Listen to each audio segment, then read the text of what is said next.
Hola, ¿qué tal? Muy buenos días. Qué gusto que nos acompañen en este ciclo de conferencias que estamos realizando en el marco del Día Mundial del Medio Ambiente, que fue el pasado 5 de junio, pero la Secretaría de Medio Ambiente lo celebra todo el mes. Y bueno, no nada más todo el mes, todo el tiempo, porque creemos que ya el tema de medio ambiente, de la conservación, tiene que ser algo que llevemos a cabo todos los días y con la responsabilidad que requiere.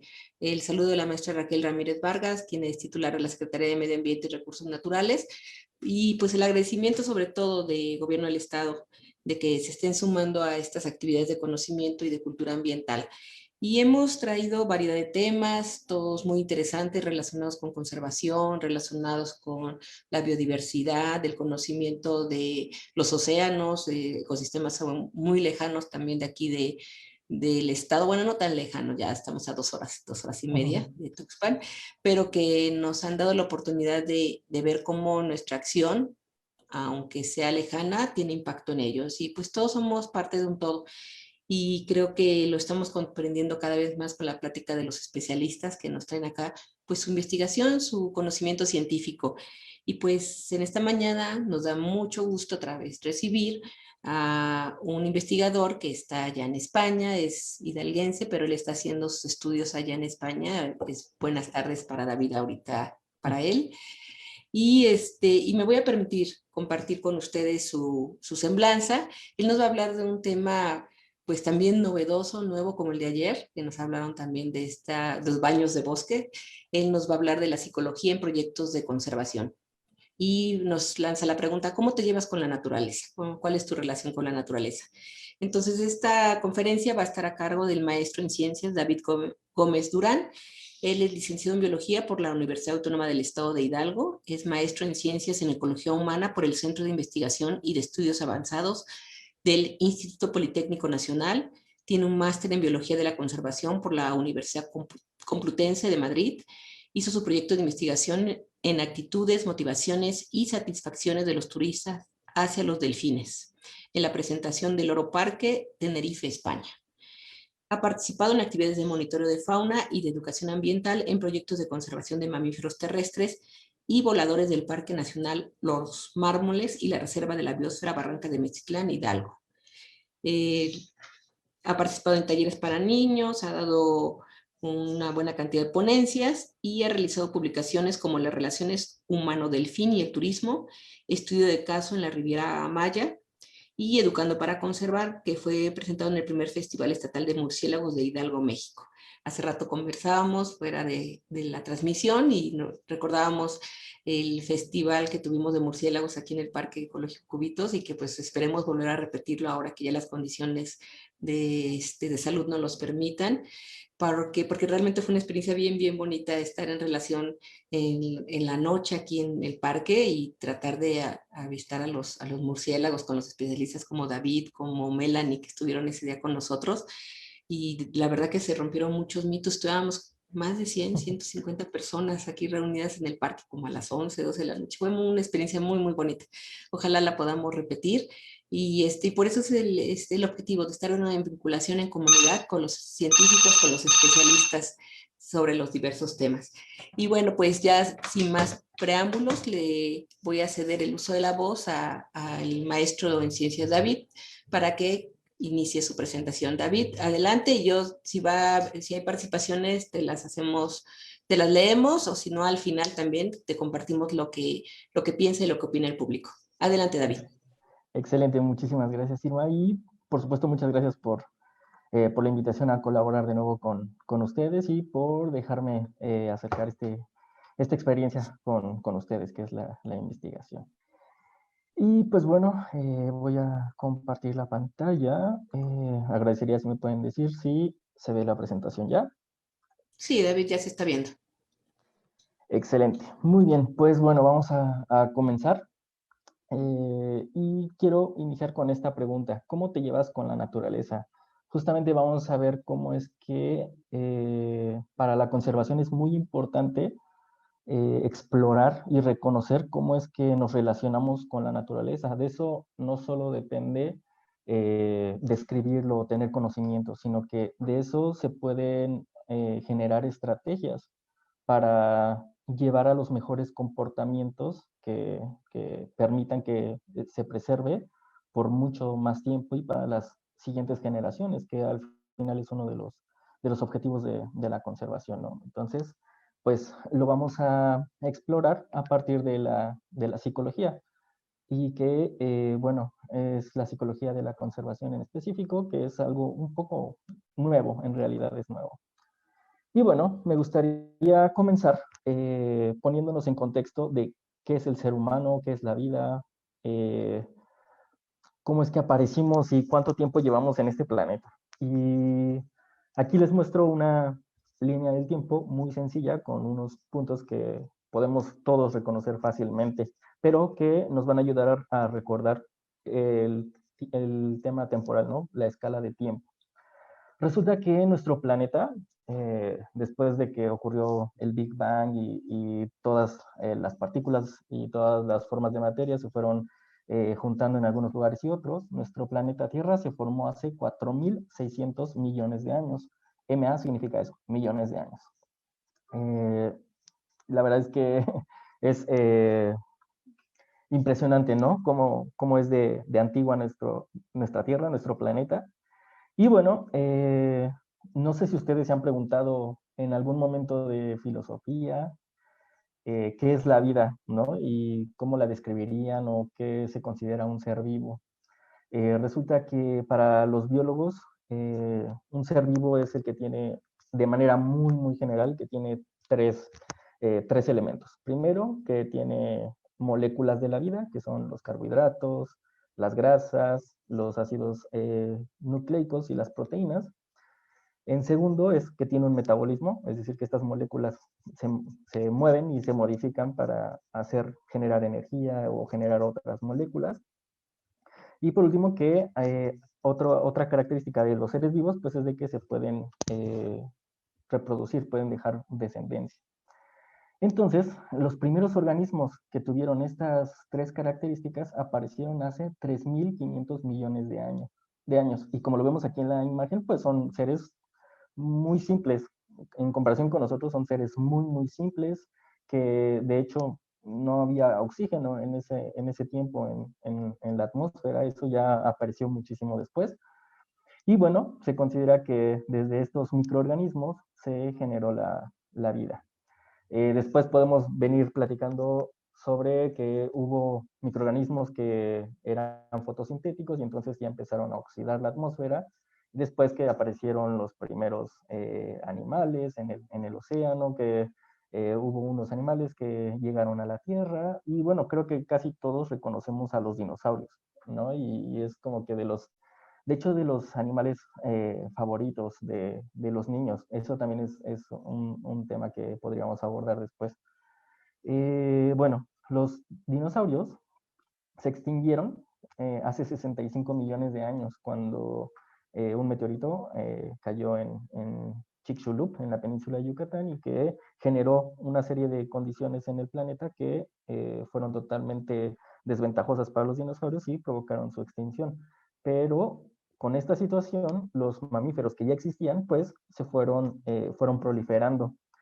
En ese momento eran pequeños y poco a poco fueron creciendo, creciendo, creciendo y fueron poblando ya más el planeta y fueron más exitosos.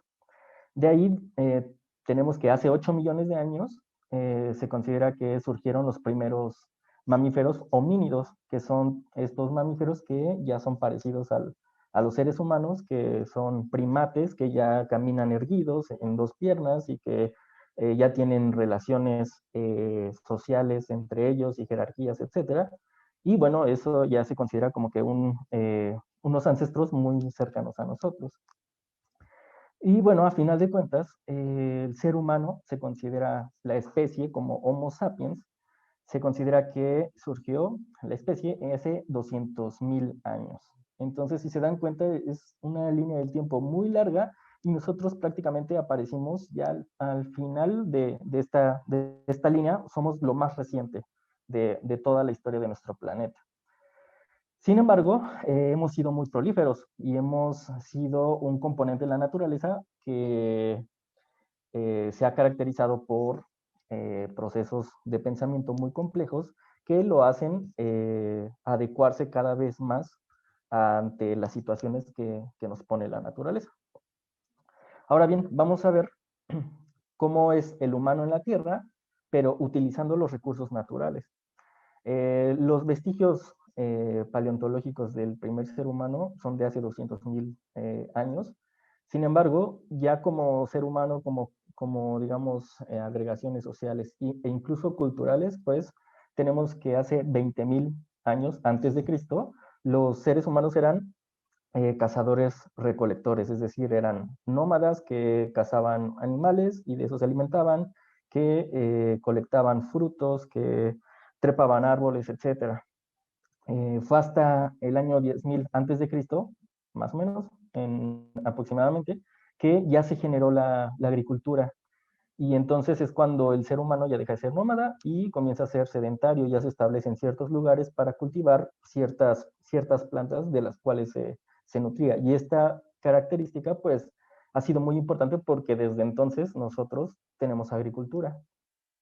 Al pasar el tiempo ya el ser humano ya empieza a depender directamente de los recursos naturales y entonces ya empiezan las grandes civilizaciones donde los comportamientos sociales del ser humano se vuelven muy complejos y entonces existen las guerras y las jerarquías y que los reyes y que los faraones y todo eso. Y en el año 4000 antes de Cristo se considera que inicia la civilización egipcia. Después viene en esta línea que pongo en medio, pues es cuando nace Cristo, que es, digamos, una de las referencias temporales más comunes. Y bueno, vamos a hablar del siglo V y al siglo XV, que es considerada la Edad Media, donde vemos esta época donde ya, pues ya está la religión bien asentada, donde hay actividades de ir conquistando otros lugares, cuestiones de poder, donde la naturaleza, por ejemplo, como lo decía ayer Melissa, tiene un símbolo de poder, ¿no? Que el que yo traiga animales de otro continente y los tenga aquí como en mi zoológico, pues es un símbolo de poder y entonces son otras formas de relacionarse con la naturaleza. Después, en el siglo XVIII, hubo una situación que marcó mucho la historia del planeta y del ser humano. En el siglo XVIII, a finales, digamos en la segunda mitad del siglo XVIII, es que ocurre la revolución industrial, en donde ya se considera que es uno de los eventos que han marcado el planeta en cuanto a que los recursos naturales son modificados de otra manera, de una manera más consumista, de una producción más alta y que además, pues, al utilizar ciertas tecnologías, pues hace que nos sigamos separando de la naturaleza. Ya no estamos tan conscientes de la necesidad de cultivar o de cazar o de producir alimentos de la misma manera a como lo hacían nuestros ancestros hace 20.000 años, ¿no? Toda esta línea nos indica justamente cómo el ser humano se ha ido separando de la naturaleza física y mentalmente también, ¿no? Entonces, si lo comparamos eso con ahora el siglo XIX o el siglo XXI, que es la edad contemporánea, pues ahora, ¿cómo crecen los niños? Los niños ya crecen con computadoras, con celulares, los niños tienen otro contexto muy diferente al que se enfrentaban tal vez nuestros abuelos, bisabuelos, ¿no? Y de esta manera también su evolución se va dirigiendo hacia otros aspectos. Lo cierto es de que, de nuevo, las relaciones con la naturaleza también van cambiando con respecto a este punto en la historia. Y bueno, esto es a nivel de historia, pero también si lo ubicamos a todo el planeta en este mismo momento, también hay muchas diferencias entre cómo nos relacionamos con la naturaleza. Y aquí vamos a ver un ejemplo de ello. Por ejemplo, los recursos alimenticios. Y pongo las siguientes situaciones. Por ejemplo, en República Dominicana, lo que más consumen estas personas es el cerdo, ¿no? Es como que el alimento principal, la proteína principal de República Dominicana. En el caso de México, somos el sexto país más carnívoro de todo el planeta. Generamos 85.000 toneladas de carne al año. Y bueno, es una parte muy importante de nuestra proteína. Es, digamos, son nuestras principales proteínas, la carne, el cerdo y el pollo, siendo la carne en su mayor porcentaje. Por otro lado, nos vamos a Japón, a un país asiático como Japón, y la misma producción tan grande de carne, de res, cerdo y pollo en México es la misma que ellos obtienen o producen, pero en recursos marinos, ¿sí? Ellos, la cantidad de res, de carne que importan es mucho menor en comparación con todo lo que ellos obtienen de los recursos marinos. Se sabe que ellos es su principal fuente de recursos. Vamos, es una isla, ¿no? Es normal que el océano sea parte de su proveedor de recursos. Y bueno, también lo contrasto aquí con esta vaca, que como estamos hablando de estos animales y hay otros países donde culturalmente estos animales no son concebidos como un alimento, al contrario, son concebidos como un símbolo espiritual y aparte se les hace homenajes, son un símbolo de fertilidad, por ejemplo, ¿no? Y está totalmente prohibido comer digamos, a estos animales. Entonces, estamos viendo una fotografía de que hoy así está relacionándose el mundo en diferentes sitios, ¿no? El ser humano en diferentes sitios del planeta. Ahora, me voy a ir con otro ejemplo que es un poco más relacionado con los temas o con la especie con las que más he trabajado, que son los delfines. Y es algo también muy curioso. Hay muchas formas en que los seres humanos se relacionan con los delfines. Por ejemplo, en nuestro país, pues el turismo ha sido, digamos, una actividad muy importante con respecto al manejo de estos animales. En México, las actividades de turismo pueden ser de observación en vida silvestre o de programas de nado a nivel de cautiverio. Por otro lado, tenemos que en Estados Unidos también se da la actividad turística. Sin embargo, hay una relación con los delfines muy curiosa que es a través de la, eh, el Ejército Naval de Estados Unidos, ¿no? La US Army. Eh, el Ejército de Estados Unidos entrena delfines como centinelas para cuidar las bases navales, para, pues, con fines de buscar minas, etcétera, ¿no?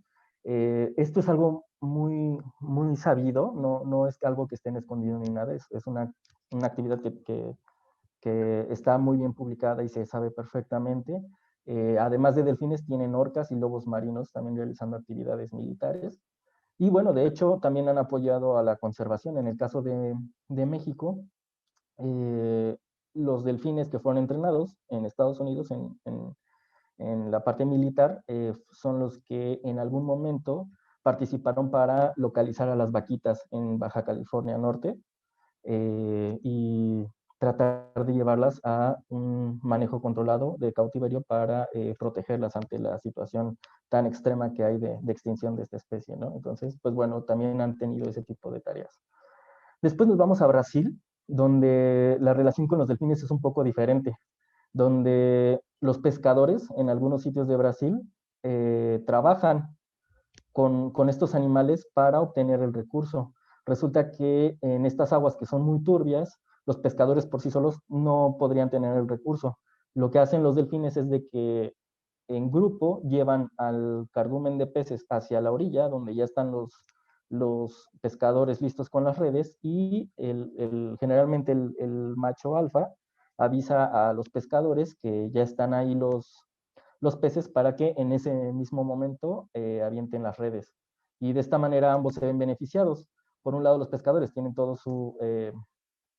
digamos, todo su recurso, y por el otro lado, los delfines aprovechan que están distraídos los peces para cazarlos, además de que los pescadores también les ofrecen a los delfines como paga un montón de peces, ¿no? Para agradecerles, digamos. Y esto es una actividad que existe desde los 1800, es algo que está muy bien registrado y es totalmente histórico.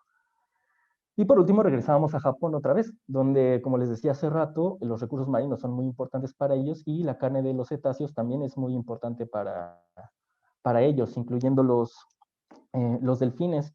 Esta práctica pues ha cambiado a lo largo del tiempo.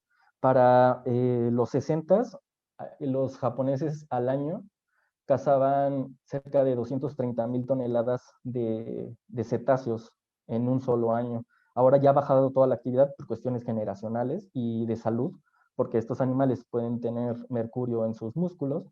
Entonces ahora ya solo se consume 5,000 toneladas al año. Sigue siendo mucho, pero bueno, ha bajado con el tiempo esta producción de cetáceos.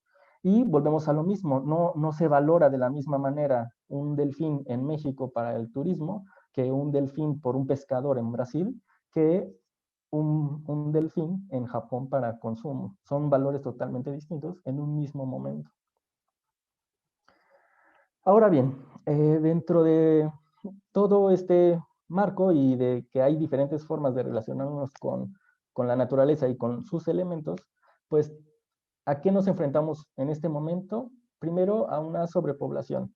Somos 7,800 millones de personas en el planeta. Y esto ha generado que, pues obviamente, para sobrevivir necesitamos obtener recursos.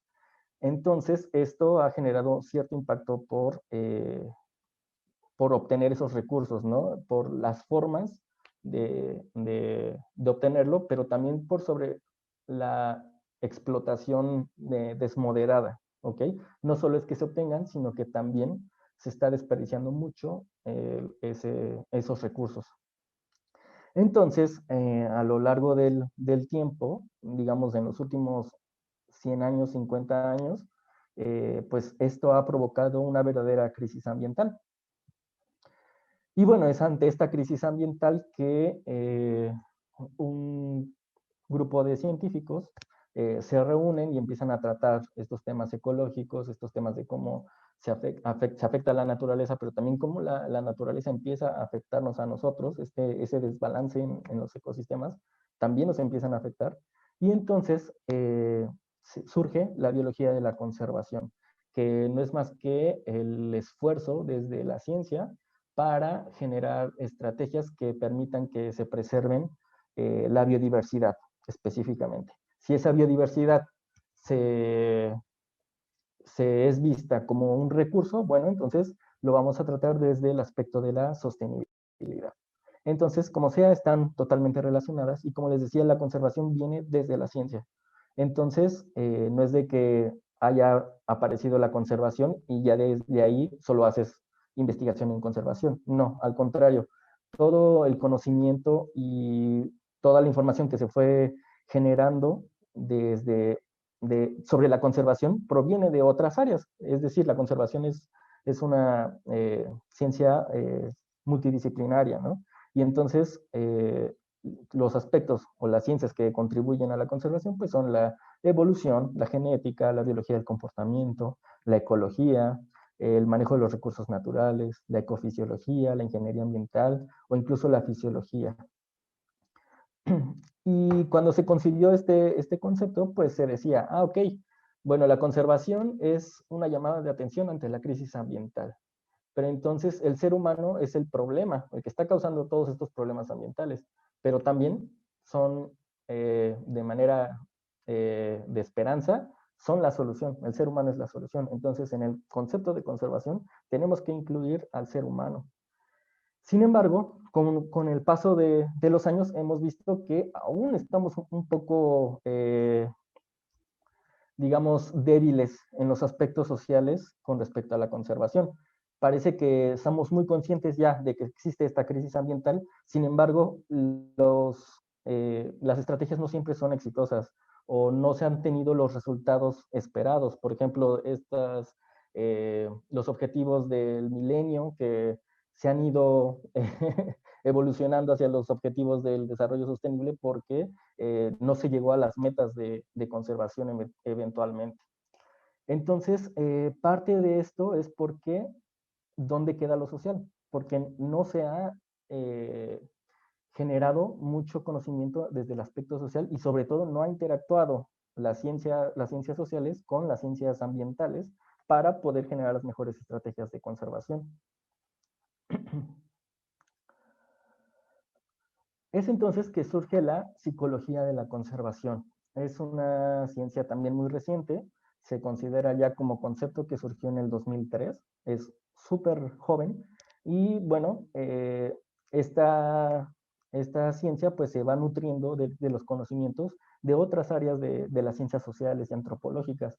Por ejemplo, las dimensiones humanas, que es una ciencia que se encarga de estudiar cómo es que se manejan los recursos naturales, la psicología ambiental, la ecología humana, que se refiere a cómo el ser humano interactúa con el ecosistema y cómo esa interacción afecta a la cultura y a la sociedad, la ecopsicología, la psicología de la salud, la psicología del consumo, la psicología social, la psicología de la comunidad. Pero algo muy importante es de que todas estas ramas lo que aportan a la conservación son métodos, son técnicas, son formas de hacer ciencia tratando la mente humana, ¿no? Como específicamente dos cosas, los comportamientos y los valores, que ahorita vamos a hablar de ellos.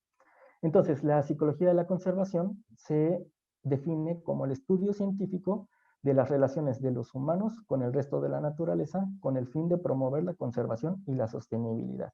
Y aquí subrayo este primer y último punto. Es un estudio científico, como les decía, está basado en la ciencia, con métodos, con técnicas y con tecnologías que aportan a conocer las relaciones y que pueden, digamos, ayudar consecuentemente a nuestro segundo punto, que es promover la conservación y la sostenibilidad.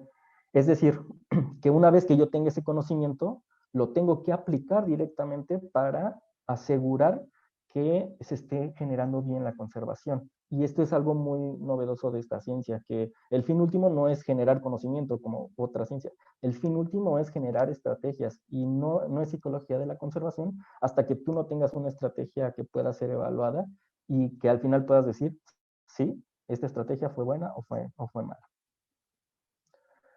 Entonces, al final, la psicología de la conservación intenta trabajar con la conservación para llegar a la meta final, que es la sostenibilidad. Y como les decía, lo hace a través de el análisis de dos componentes. Uno son los comportamientos, es decir, las acciones que los seres humanos están teniendo hacia la naturaleza. Y por otro lado, los valores, es decir, lo que la naturaleza significa para los humanos. Y para poder estudiar estos dos aspectos, también es muy importante tener en mente que el ser humano en su mente tiene, por un lado, los procesos cognitivos o los procesos de pensamiento, y por otro lado, tiene algo muy interesante que son los procesos afectivos. Es decir, para el ser humano las emociones son algo muy importante y las emociones también son condicionantes del comportamiento. Entonces tenemos que ser muy conscientes de que estos procesos también pueden llegar a modificar esos comportamientos o esos valores. Y pues vamos a comenzar para que nos quede un poco más claro cómo ocurre esto. Pues vamos a empezar con algunos ejemplos. Este es uno de los temas que estábamos tratando hace 2 días con la presentadora Amairani, ¿no? Este tema de que hay especies que son carismáticas y otras que no, al contrario que a las que se les atribuye valores negativos totalmente. Y esto, en cierto modo, tiene un porqué también. Dentro de las respuestas de por qué a la gente no le gustan las cucarachas, no le gustan las serpientes, no le gustan los murciélagos y eso, hay muchas que necesitan ser evaluadas. ¿Qué es lo que de manera general sabemos? Primero de que hay cuestiones para nuestro cerebro, perdón, que ya son innatas, por así decirlo. Un ejemplo de ellos son los colores, ¿no? Hay colores que nosotros ya nuestra mente nos dice que son de peligro y otras que son de cosas buenas. Por ejemplo, el azul versus el rojo, ¿no? Esa es una situación. Hay otras situaciones, por ejemplo, los dientes. Los dientes, hay muchos estudios donde ya se habla de que los dientes, por ejemplo, en el caso de los tiburones, ya son una característica que crea cierto valor negativo a las personas, ¿no? Que las personas ya ven dientes y ya causa temor, ya causa desconfianza, ¿no? Entonces, es una explicación para explicar esta situación, ¿no? Pero hay otras explicaciones. Por ejemplo, hay autores que dicen que entre más el animal sea parecido a nosotros, más empatía vamos a sentir por él. Y esto es muy cierto porque en realidad nos es más fácil explicar a un primate como un orangután, porque es muy parecido a nosotros, a explicar a una araña, o explicar a una víbora, o explicar a una cucaracha, que como dijo Amairani, no tiene un cerebro, sino que tiene varios ganglios cerebrales. Entonces, eso tiene también congruencia. Es parte o una forma de que nuestro cerebro trata de entender las cosas y trata de darles una explicación. Ahora bien, existen estudios que también tratan sobre este mismo tema, pero aquí les muestro sobre lo que es la empatía y la compasión. Resulta ser que en este estudio, que es súper nuevo de 2019, eh, se pusieron a que las personas dijeran por cuáles animales sienten más empatía y por cuáles no. Y lograron dilucidar lo mismo que les acabo de explicar, que los animales que están filogenéticamente más cercanos al ser humano, es decir, que en el proceso de evolución son más cercanos a nosotros, se les tiende a dar mayor empatía y compasión, como es el ejemplo del orangután, los gorilas, los chimpancés, las belugas, los osos, los zorros, los lémures, los koalas, ¿no? A diferencia de los animales que están más lejos en las relaciones evolutivas, como por ejemplo los cactus, los hongos, eh, las algas, las esponjas, los gusanos, esos que están más lejos, se les tiende a dar mucha menos empatía y mucha menos compasión. Entonces, pues bueno, esta es también una de las razones por las cuales tenemos estas diferencias entre un tipo de animal y otro, y que al juntar todas esas situaciones como sociedad, pues entonces es de que se crean las especies carismáticas versus las especies no carismáticas. No significa que sea una regla, claro, porque como decía Mairani, pues a ella le gustan las cucarachas y hay gente, a mí me gustan los murciélagos, ¿no? Yo no veo muchas veces yo no veo de la misma manera lo que ven otras personas de aversión hacia los murciélagos, porque ahí va otro concepto muy importante que también lo vamos a ver posteriormente, que es el conocimiento. El conocimiento también te ayuda a quitarte ideas y a enfocarlas mejor en lo que es la realidad. Ahora bien, bueno, con esta diapositiva me gustaría introducir un concepto que se utiliza en psicología social y que lo estoy usando para un artículo ahorita. Este concepto se llama jerarquía cognitiva y espero poder explicarlo fácilmente. La jerarquía cognitiva nos dice que en la mente del ser humano, que en los procesos cognitivos, se pueden representar como una pirámide invertida, en donde la base de la pirámide pues, son los valores que tenemos cada uno en nosotros, en nuestra individualidad, ¿no? Los principios más básicos de toda persona son los valores. Estos valores son los que van a determinar nuestras actitudes, y nuestras actitudes son las que van a determinar nuestros comportamientos. De esta manera, los valores tienen ciertas orientaciones que van a definir nuestras actitudes y ciertas actitudes van a determinar cuáles son las intenciones del comportamiento. Ahora bien, como en la psicología social, la teoría te dice que los valores, como son un principio tan interno de cada persona, pues es imposible conocerlos. Pero si tú utilizas o analizas otro nivel de la jerarquía cognitiva, como lo son las actitudes o los comportamientos, puedes delucidar cuál es la orientación en la que están tomando esos valores. Ayer esta Melissa nos hablaba de una teoría que era la biofilia, la hipótesis biofilia. Esta hipótesis nos dice que el ser humano es parte de la naturaleza, eso es obvio, pero que eh, tiene una filiación hacia ella y que viene de manera evolutiva, de manera genética también, ¿ok? Entonces, en pocas palabras, el ser humano es naturaleza, pero la manera en que representa sus relaciones con la naturaleza es a través de 9 valores, y esos valores son el valor natural, el valor humanístico, el valor moral, el estético, el ecológico científico, el utilitario, el negativo, el simbólico y el de dominio. Cada uno de estos valores tiene una descripción, se refiere a diferentes cosas, pero bueno, yo les voy a mostrar este ejemplo de cómo la gente valora a los delfines en una actividad turística. Lo que hice en este proyecto fue comparar, digamos, no comparar, porque son diferentes actividades, pero sí contrastar lo que piensan los turistas sobre los delfines, específicamente cómo los valoran y cuáles son las motivaciones de querer interactuar y estar cerca de ese animal. Entonces, los dos lugares de estudio pues fueron el Parque Xcaret en la Riviera Maya y el Loro Parque, que está en Tenerife, aquí en España. Y bueno, para algo sencillo, si tomamos los valores que les había explicado en la diapositiva anterior, pues bueno, estos fueron los resultados de lo que se encontró en Xcaret y en Loro Parque. Como podemos ver, la escala en la que los turistas me decían qué tanto aportan ese valor a los delfines es del 1 al 5. Entonces, los valores que obtuvieron mayor calificación, pues fueron el valor moral, el valor ecológico científico, el estético y el humanístico, en el caso de Xcaret. Y en Loro Parque fue muy parecido, solo cambiaron de orden, el ecológico científico, el moral, el estético y el humanístico. Entonces, eso ya nos está diciendo que, por ejemplo, que los turistas se preocupan por el bienestar de estos animales cuando hay detractores que piensan que las personas que van a este tipo de actividades son malas.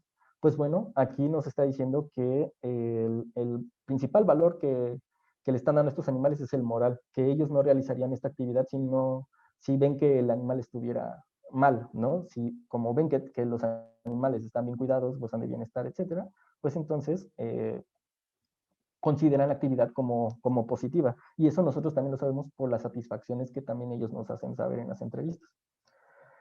Y bueno, además de esto, de que ya sacamos como una escala de todos los valores y en qué grado le atribuyen a los delfines, cada uno tiene diferencias y me gustaría hablar, por ejemplo, del valor de dominio. El valor de dominio es este que se caracteriza porque se considera que el ser humano es superior por sobre la naturaleza. Eso es lo que dice el valor de dominio. Entonces, en este caso, en ambos parques fue el valor que menos calificación tuvo, ¿ok?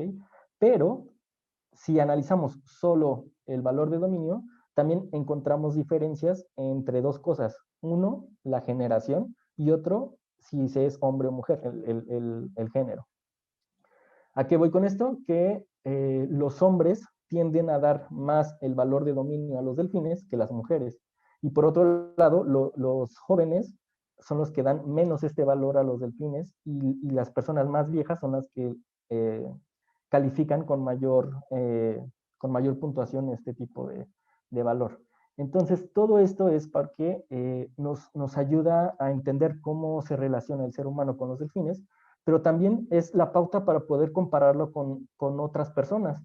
¿Qué pasa con las personas que les gusta ver delfines en vida silvestre y que no aceptan el cautiverio? ¿O qué pasa si comparo con los valores que atribuye el pescador que utiliza los delfines para obtener ese recurso? ¿O qué pasa con los militares que trabajan a diario con delfines también en cautiverio? Esa es la base de esto. Y consecuentemente, con toda esa información, tratar yo de hacer políticas, hacer, digamos, toda la información necesaria para saber si la actividad es ética, si no es ética, si es moral, si es sustentable o no, qué más necesitan los delfines, qué no se puede descalificar de las empresas o de las actividades, etc. Es, digamos, para entrar a la discusión o al diálogo que está de moda de entre el cautiverio versus que los delfines estén en vida silvestre. Ahora bien, estos animalitos son concebidos por la gente de manera tremenda como animales que están felices, que son bellos, que son estéticos, que son muy inteligentes, que tienen cultura, etc. Entonces, esto genera ya ciertas tendencias para cómo nos relacionamos con ellos. Otra relación con respecto a estos animales es que los llegamos a humanizar. Hay veces que los turistas nos decían, y es que los delfines son mejores que los seres humanos, los delfines son sociables, los delfines son bondadosos, los delfines son muy buenos, son mejores que los seres humanos, como les decía. Es entonces que una colega eh, trató justamente solo este valor de humanización, solo el antropomorfismo, y lo comparó justamente con estudiantes de universidad. A un grupo los hizo ver un video sobre delfines, pero que solo eran las imágenes. A otro grupo les hizo ver el mismo video, pero en este video se explicaba científicamente la biología de los animales. Entonces, en un cuestionario final, ella analizó qué tanto los estudiantes humanizaban a los delfines, si habían visto un video sin información o un video con información. Y aquí es donde hablaba del tema del conocimiento. El conocimiento también nos ayuda a entender mejor las situaciones y por eso no antropomorfizamos a los delfines. Y bueno, los resultados fueron estos, que las personas que estaban más desinformadas tendían a humanizar a los delfines, pero las personas que escucharon toda la información científica acerca de los delfines eran los que menos humanizaban a estos animales.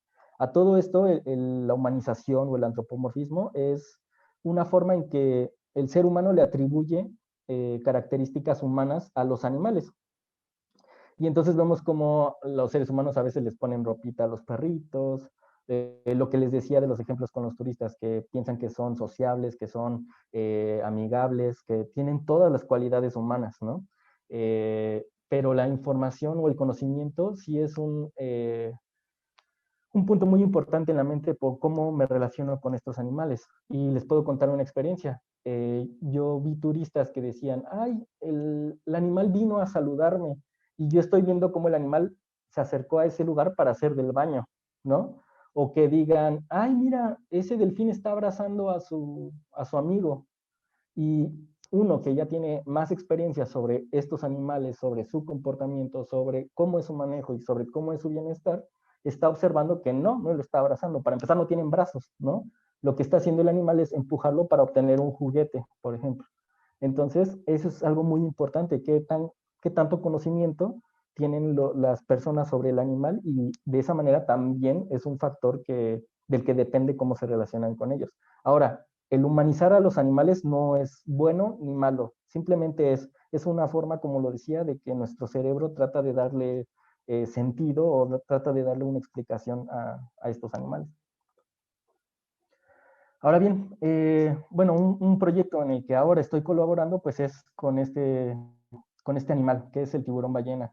Para contarles de manera resumida la telenovela, pues este animal, bueno, en México, en el Caribe mexicano, llega la mayor agregación de tiburones ballena en el mundo. Llegan a venir hasta 800 individuos y bueno, son tiburones muy grandes, de hasta 18 metros de largo.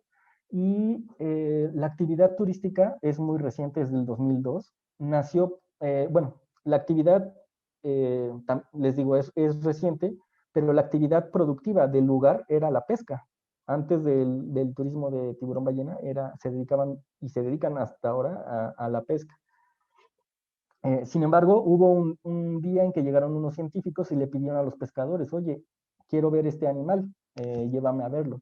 Y entonces, a partir de ahí, de esa situación en el 2002, es de que comienza esta actividad turística. Para los pescadores, el tiburón ballena les daba miedo antes de esto, pero ahora se ha tornado totalmente su relación con este animal y ahora tiene, digamos, su valor es de aprovechamiento no extractivo.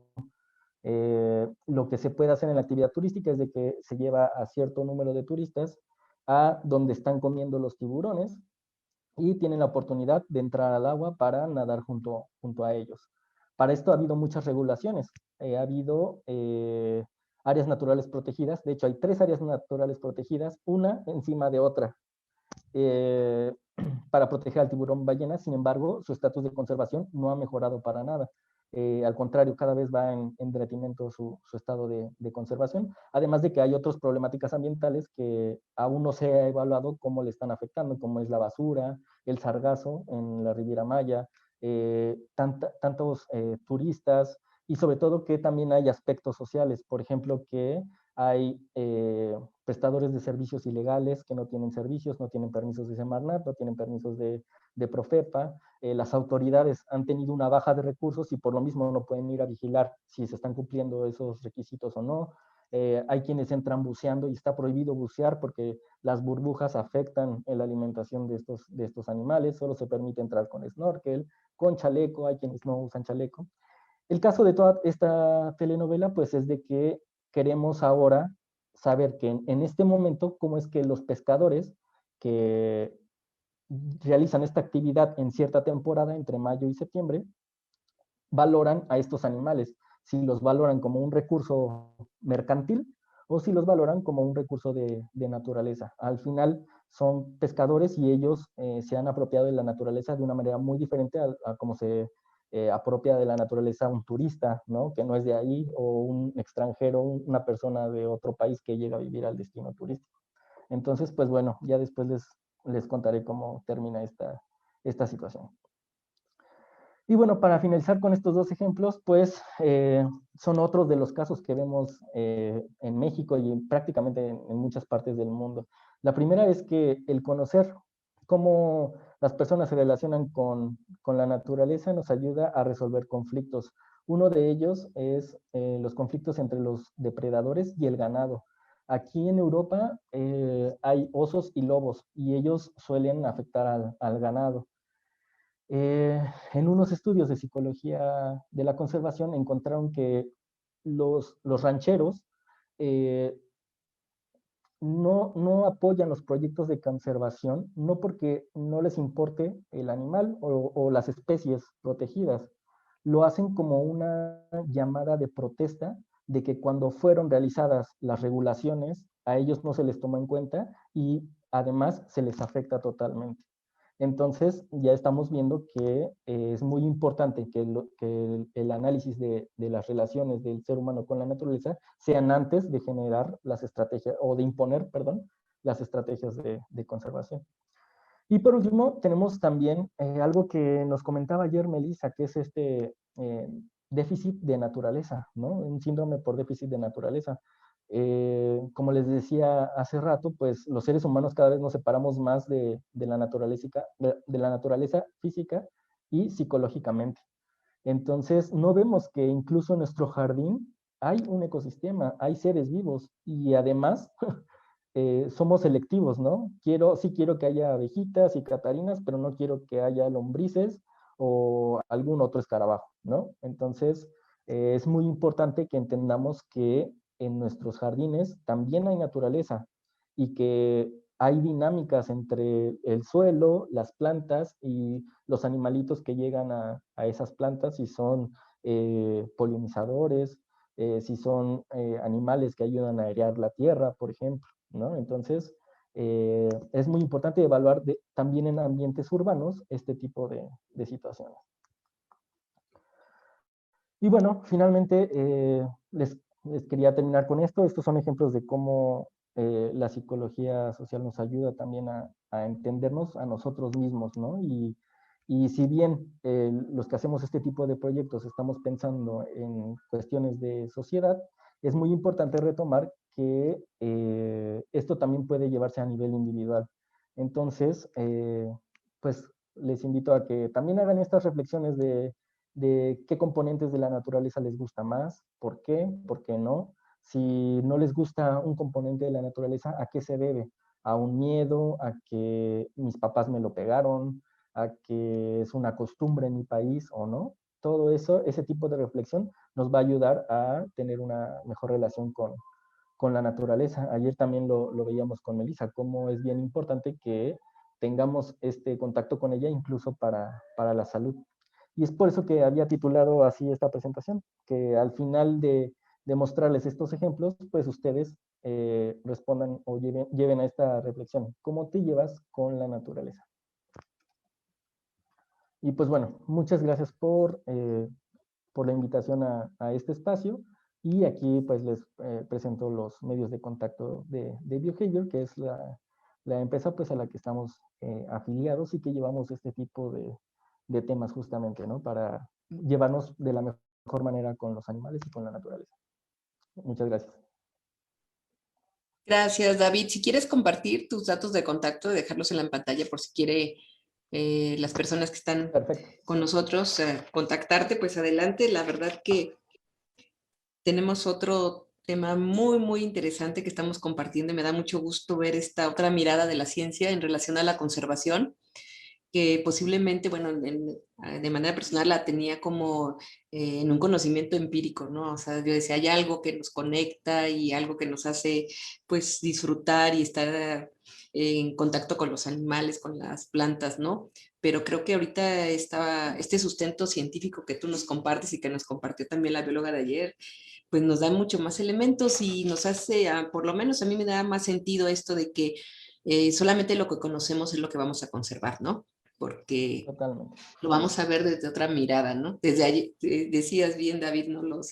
Las cucarachas que estuvimos revisando, ¿no? Con esta Amairani que decíamos, pues desafortunadamente también a veces no conocemos hasta dónde pueden aportar, ¿no? Este tipo de animalitos, o lo que tú dices ahorita al final, ¿no? En nuestros jardines tenemos una variedad inmensa también de especies y a veces somos así que bien selectivos. Ay, no queremos, gusanitos, no, si no sabemos la función que tienen, empezamos a atacar. Y la relación ahora también con los animales, los domésticos, ¿no?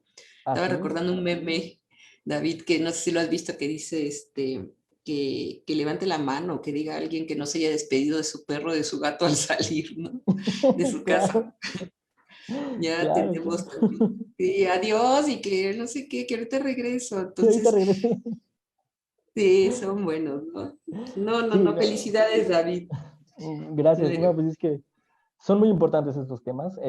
Y de nuevo, la reflexión, yo también me la llevo yo, ¿no? Y el tema de las cucarachas, yo viví 7 años en la península de Yucatán y justamente es uno de los sitios donde las cucarachas miden 8, 10 centímetros de largo y vuelan. Y tú estás en la calle, estás manejando, estás caminando, estás comiendo, lo que sea, y te llega volando una cucaracha.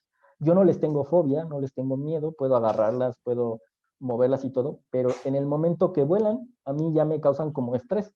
Entonces, ¿a qué se debe? Y sobre todo, tener la intención de mejorarlo. Como les decía, los comportamientos al final son lo más importante. Todo esto va para que cambiemos nuestros comportamientos, para que cambiemos nuestros hábitos en mejora de la naturaleza. Entonces, todo empieza desde la reflexión de uno. También hay muchos estudios sobre el reciclaje, incluso, ¿no? ¿Por qué sí reciclo? ¿Por qué no reciclo? Hay ciudades donde no quieren reciclar porque se los está imponiendo el gobierno o porque consideran que no tienen por qué pagar más de sus impuestos, además de sus impuestos para esta actividad cuando es una responsabilidad del gobierno. Pero también hay que tomar en cuenta que el reciclar lleva una infraestructura que se tiene que pagar y que no siempre se estaba contemplado en los recursos del gobierno. Entonces, en verdad que son temas muy, muy complejos, muy interesantes y que tenemos que iniciar ya. Si no los iniciamos, vamos a estar aplazando más la posibilidad de que mejore la situación o la crisis ambiental se baje, digamos, baje de nivel. Qué interesante mirada, David, ¿eh? La verdad que no había hecho esa reflexión también hasta nuestra decisión de reciclar o no reciclar. Y tienes toda la razón, o sea, son cuestiones hasta muy, muy individuales, particulares. Ahorita recordaba las fobias también, ¿no? Mucha gente que te dice, yo no puedo ver arañas, porque a lo mejor hay una situación detrás, un contexto detrás que les causó algo ese temor. Y la ahorita que decías, bueno, hasta los colores, la misma forma del animal que llevamos nosotros bajo nuestra percepción, dándole pues un valor o un acercamiento. O sea, no me gusta porque sus patas son grandes y eso me causa temor, o sus dientes, sus colores. Realmente creo que hay un mundo de información que conocer al respecto y te voy a compartir algunos de los comentarios que nos hacen también a través del chat. Excelente. Bere Alina dice, un excelente tema. Hola, Miri Calderón, también ya está presente con nosotros. Ojalá nos compartieras también tu opinión, Miri, ella es de la Universidad Politécnica Metropolitana de aquí de Hidalgo. Y Excelente. nos acompañan, también te comento, te comparto de muchos municipios porque hacemos la invitación a los directores de ecología de los municipios y créanme también, yo les sugiero a todos los directores de ecología que si quieren compartir, replicar este tipo de charlas en sus municipios, se quedan en el canal de YouTube de la propia Secretaría o aquí en Facebook y háganlo. Yo creo que el conocimiento, actividad de divulgación que hacen también los jóvenes, o sea, porque mis respetos para poder compartir de manera muy sencilla y muy clara todo este estudio que ustedes realizan, pues es de replicarse, es de compartirse para que conozcamos más sobre los temas. Están con nosotros presentes de Tepeji del Río, Juana Osorio, te saludan, no dice su nombre, pero se pone Mir, no sé quién es, pero te manda saludos. Bere Ramírez dice, excelente ponente con una amplia formación. Así es, que coincidimos. La Netrosis dice, buen día, interesante tema. Saludan de aquí también de la Secretaría de Medio Ambiente que están conectados. Ami Guerrero, Ecología y Medio Ambiente de Santiago Tulantepec, también están presentes. Aldo dice, presente en esta importante conferencia. Buenos días, te manda saludos también. A Mayrani, aquí está, la bióloga, te manda saludos, David, la bióloga que también estuvo con nosotros. Hola, Mayrani. Excelente, excelente. Stephanie de Educación Básica también nos están acompañando muchos docentes, también eso para nosotros es bien importante porque ellos van a ser facilitadores de esta información, pues muy importantes. A Gaby siempre le agradecemos, Gabriela Ramírez, el que nos acompaña, ella es amante de la naturaleza, ya todas las tardes yo la veo que sube aquí al Parque Ecológico, pues a hacer esos baños de naturaleza, ¿no? De Huehuetla también nos saludan, te saluda Cris, de aquí de la Secretaría, que fue nuestro contacto. Brittany, excelente exposición. Ami Guerrero dice que ella también te saluda desde Santiago Tulantepec. Brittany te felicita, dice que es una excelente exposición y es bueno tratar de conservar y proteger a nuestros ecosistemas de manera sustentable sin dañar a ciertas especies. Excelente. De Cultura del Agua de Acatlán, muy buen tema y muy buen desarrollo del tema. Te felicita Norma Inés, excelente plática, una perspectiva diferente a considerar para la conservación, exactamente. No, creo que tenemos ahí buen trabajo que hacer también para apoyar también la conservación. Ami Guerrero, excelente conocimiento en Querétaro. Hay cucarachas súper grandes y es normal, así tenemos que ser con todos los animalitos. Bueno, ya nos hablaba ayer también, antier, a Mayrani al respecto. Bere, se abre un parteaguas importante para investigar desde las ciencias sociales, mucho por hacer para el cuidado y protección del ecosistema. Gracias, David. Gracias. Sí, es cierto, ¿eh? Nosotros los de formación social tenemos también muchas áreas de oportunidad ahí, para investigar. Cris, te dice David, excelente exposición. Admiro todo lo que has hecho en materia de conservación y la pasión que tienes por todo lo que haces desde hace mucho tiempo. Muchas gracias. Dice Verónica Hidalgo de Santiago Anaya, te saluda. Y Cris te pregunta, ¿qué es lo más inspirador para ti al trabajar con animales? Uy, es muy buena pregunta. Creo que es como que la admiración justamente de que no estamos solos en este planeta, o sea, no solo es el ser humano, sino que hay otros entes con los que llegas a conectarte de alguna manera. Vamos, son muchos como les decía, son muchos los procesos cognitivos para esto. Pero algo que a mí me encanta de los animales y que lo he visto desde el pequeño es un momento que de hecho también tiene su teoría. Es un momento de la conexión visual. Es decir, de que un momento en el que se intercambia la mirada y que como que un clic, ¿no? Así como que tal vez lo haces un clic con la pareja, un clic con el pastel que más te gusta, con el pastel que no te gusta.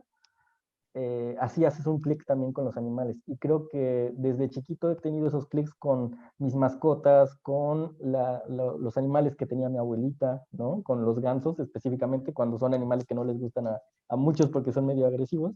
Yo era amigo de los gansos y así con el tiburón ballena también he tenido esa experiencia. Con muchos de los delfines con los que he trabajado también he tenido esa experiencia y yo creo que ¿qué es eso? ¿No? Que es ese clic que algo me llama, no sé, algo, no lo he terminado tampoco yo de explorar dentro de mí, pero hay un clic con los animales que algo me llama. Y empecé estudiando mamíferos, ¿no? Pero ya se está pasando ahora a los tiburones, ¿no? Y no dejo de sorprenderme cómo también tienen un proceso de cognición totalmente de otro planeta, ¿no? Cómo sobreviven los pulpos, por ejemplo. Bueno, no me podría pasar horas hablando de eso, pero es impresionante, ¿no? Saber que no soy el único, que también hay esos seres inteligentes y que estamos compartiendo al final el espacio, ¿no? Y que a mí me interesa que siga por mucho tiempo esa oportunidad de que yo pueda seguir viéndolos, que yo pueda seguir interactuando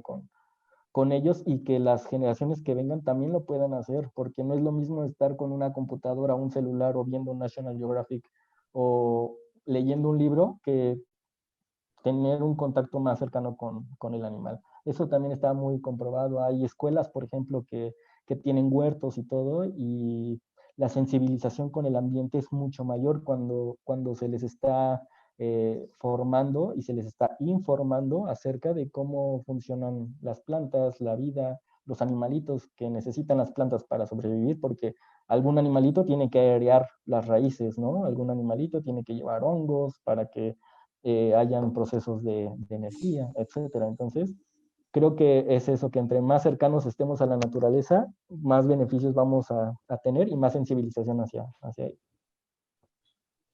Pues yo lo que percibo es mucha pasión de tu parte, David, y creo que si algo he aprendido en estos últimos meses es que la pasión mueve, ¿no? Te mueve, te Sí, lleva a buscar, te hace feliz ver y disfrutar lo que estás investigando, lo que estás haciendo, porque tienes la pasión por ello. Entonces, creo que ayer le comentaban, hoy no estuvo una maestra que siempre se han conectado también alumnos de escuelas y preguntaban que el mensaje a los niños, que yo quiero que con eso cierres David. Pero antes te voy a leer otros. Le doy las gracias a Héctor Rodríguez, que nos acompaña desde Puebla. Muchos saludos, gracias por estarse conectando con nosotros. Carmen Díaz, excelente exposición. Ella nos acompaña de Totonilco el Grande.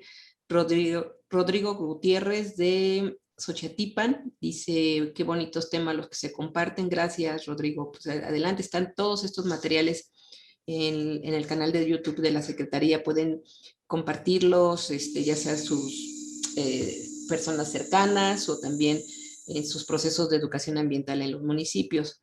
También estuvo con nosotros Eduardo Josué de Tlanalapa. Gracias, Eduardo.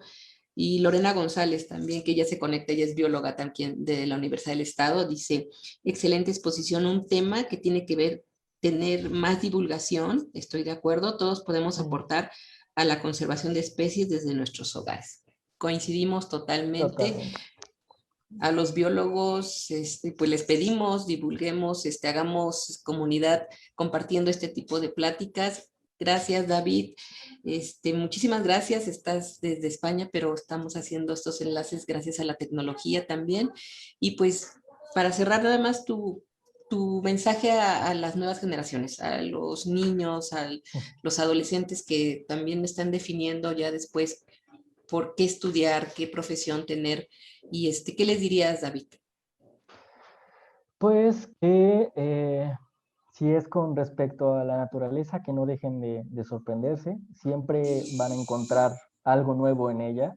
En la naturaleza no hay leyes, sino que es algo tan dinámico que es algo que siempre vamos a tener de dónde investigar, de dónde descubrir, de dónde encontrar nuevas cosas. Entonces, eso, que nunca dejen de sorprenderse y que sigan al pie de la letra investigando la naturaleza, cómo funciona,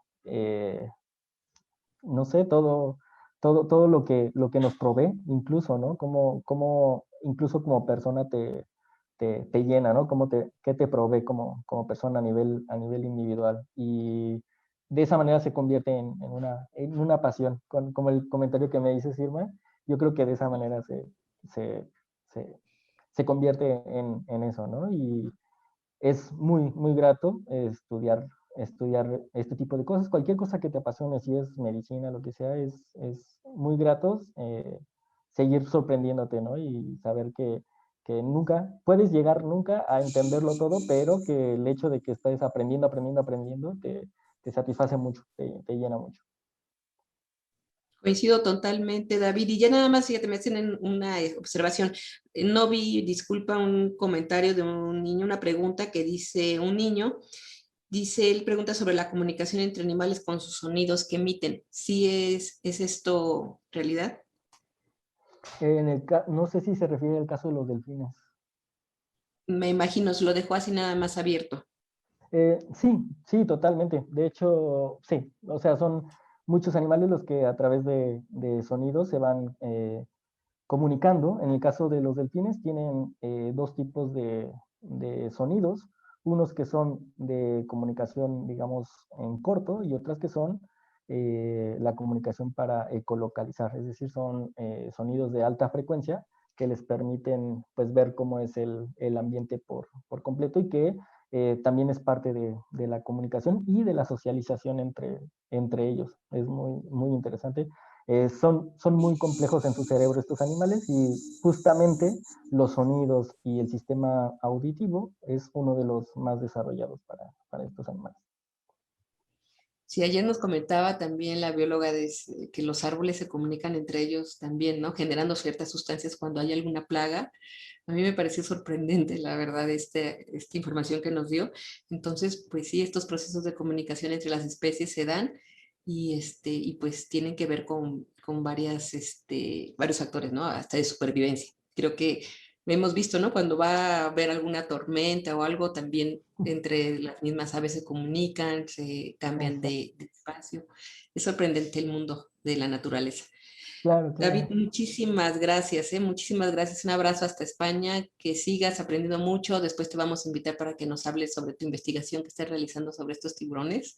Perfecto. 18 metros, sorprendente. ¿Te metes a Sí. bucear? Sí, te metes a bucear. Sí, sí, a snorkelear con ellos. Ellos son animales muy dóciles, muy dóciles. Generalmente pueden entrar dos personas al agua para nadar con uno de ellos y esa es como la capacidad de carga que se ha analizado, ¿no? Si hay mucha gente ya empiezan a sumergirse hasta el fondo, pero si son pocas personas, ellos están comiendo. Lo que les interesa a ellos es comer, ¿no? Y todo su alimento está en la superficie. Entonces, en realidad son muy dóciles, no es de que no atacan ni nada por el estilo, pero por supuesto siempre se tiene que respetar su espacio y que están alimentándose, ¿no? A lo que me refiero es de que no afectar, por ejemplo, el plancton o la corriente de agua. 18 metros es como ver una avioneta nadar al lado tuyo. Entonces sí es muy Muy impactante, ¿no? buena Son unos referencia. animales tremendos. Sí, es de lo más impresionante y con lo de la docilidad es muy importante. Yo una vez me tocó estar nadando al lado de uno, vi cómo se fue y cuando volteé ya estaba otro súper cerca de mí. Tuve que moverme muy rápido para que no lo tocara. Vamos, está prohibido tocarlo. Yo no quería ni que él me tocara, ¿no? En este caso él estaba dando vuelta y me iba a dar un aletazo, pero vamos, son animales muy grandes que se mueven muy lento. No quería ni tocarlo porque, no sé, siento que, no sé si tengo bacterias en mis manos o lo que sea, no quiero meterme en ningún problema, por eso está prohibido tocarlo. Pero bueno, el caso es de que se acercan mucho a uno incluso, ¿no? También hice este tema de lo de la conexión visual, de que Ujú. esté viendo su mirada, también me pasó con uno de esos tiburones, de que estaba muy cerca de mí, pues, wow, es impresionante. Le pierdes muchos Ay, qué miedos a todo, al mar incluso. la conexión visual. Sí. Sí, realmente, o sea, bueno, en mi caso con los animalitos que tengo en casa, sí es impresionante cómo ya establece una comunicación con ellos, ¿no? Pues, Expresivos. David, muchísimas gracias y muchísimas gracias a todos los que nos acompañan en estas charlas, en estas conferencias que estamos llevando a todos ustedes. Si tienen algún tema que quieran que compartamos, díganos, buscamos investigadores, buscamos especialistas para poder este, invitarlos. Y pues tenemos conferencia hasta el día 22, que es el día martes 22, y va a estar la doctora Jessica Bravo con el tema vinculación de la salud de los ecosistemas con la salud humana. Entonces los esperamos el martes 22 y pues mientras tanto que pasen una muy buena tarde, un buen día aquí en México y muy buena noche allá, David. Gracias. Muchísimas gracias por la invitación. Hasta luego. Gracias a todos. Saludos, hasta luego.